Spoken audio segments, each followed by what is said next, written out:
Dans la situation 4, le polygone 2 est un agrandissement du polygone 1. Le coefficient de cet agrandissement est 2,5.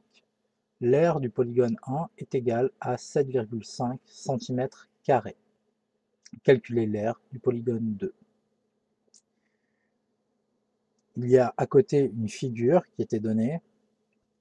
Il fallait faire attention, la figure ci-dessous n'est pas à l'échelle, mais de toute façon, vous n'avez pas de formule pour calculer l'aire de ce genre de figure, même s'il est possible de couper la figure en deux parties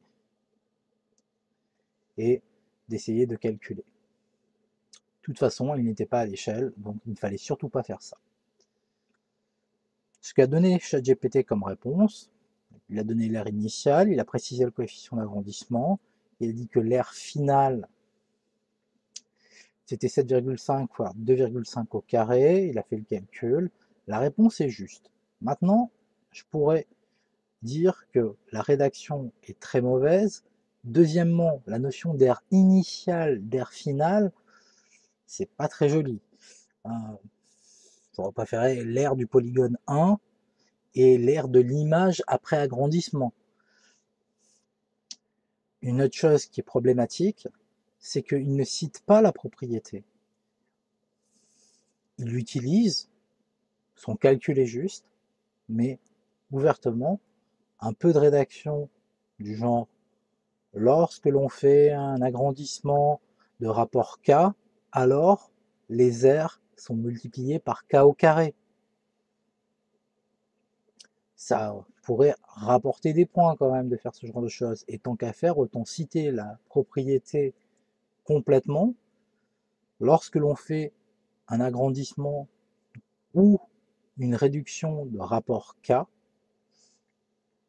les distances sont multipliées par K, les aires sont multipliées par K au carré, et les volumes sont multipliés par K au cube.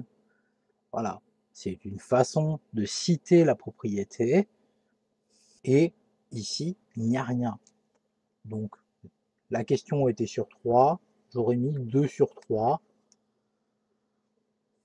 parce que la formule est juste, la méthode est juste, mais quand même, ça manque vraiment de rédaction. Et il y a eu beaucoup de questions avec une rédaction vraiment indigente.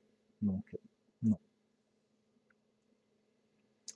Au bout d'un moment, il y a des points qui partent. Voilà pourquoi il faut vraiment faire un petit effort de rédaction. Il faut bien comprendre que le correcteur, il en a marre. Au bout d'un moment, il voit que l'élève fait aucun effort en termes de rédaction. Le correcteur va faire aucun effort pour lui donner des points. Au début, je veux bien être gentil, mais il ne faut pas exagérer.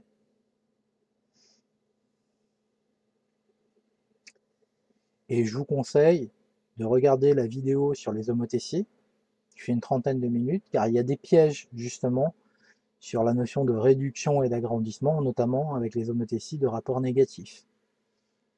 Donc il y a des petits pièges dans les calculs d'air, de volume et de distance. Bon, essentiellement de distance et de volume. Je vous mettrai d'ailleurs le lien vers la vidéo de 30 minutes dans les commentaires et dans la description. Comme ça, il n'y aura pas de problème. Vous pouvez voir les petits pièges qu'il y a avec les homothéties de rapport négatif et le calcul des distances et des volumes.